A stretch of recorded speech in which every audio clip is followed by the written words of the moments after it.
In a peaceful village tucked between the hills and a flowing river lived the Sharma family, a mother, a father, and their three children. Their home was a small one-room hut with a rusty tin roof, cracked walls, and a tiny backyard garden. They owned very little, no TV, no refrigerator, and certainly no luxuries. But they had each other. Romesh, the father, was a gentle farmer who toiled from dawn till dusk in the village fields. Meena, the mother, stitched clothes for villagers to bring in a bit of extra income. Their children, Asha, Mohan, and the youngest, Chu, went to the local school and helped their parents whenever they could. Life wasn't easy.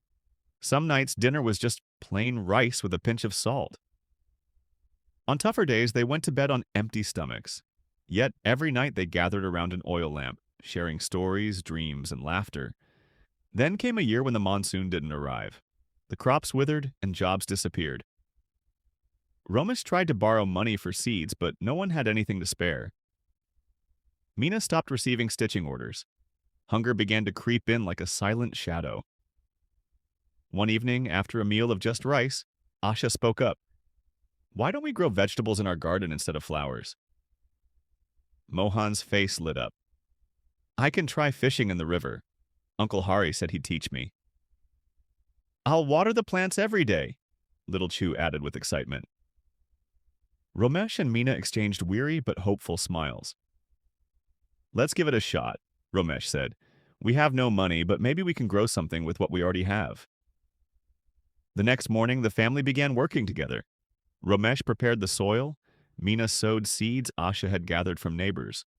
Mohan crafted a fishing pole out of bamboo, and Chu took his watering duty to heart, though he often ended up wetter than the plants. As the weeks passed, green beans, tomatoes, chilies, and even pumpkins began to grow.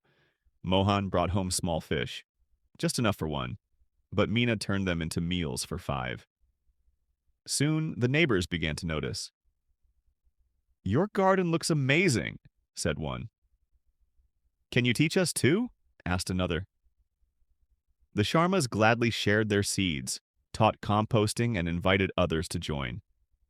Bit by bit, their small idea blossomed across the village. Empty yards filled with green. The riverbank buzzed with boys fishing using bamboo rods. One evening, the village elder came to visit. He stood admiring their thriving garden and said, "You've taught us something that no book ever has, that even in hardship, unity can create abundance." The Sharmas smiled. They still didn't have much money. Their roof still leaked during rain, but they never went hungry again. Most importantly, they had each other in every laugh, every meal, every seed they planted. And when someone asked Ramesh how they survived the toughest year the village had ever faced, he would simply say, "The secret is staying together,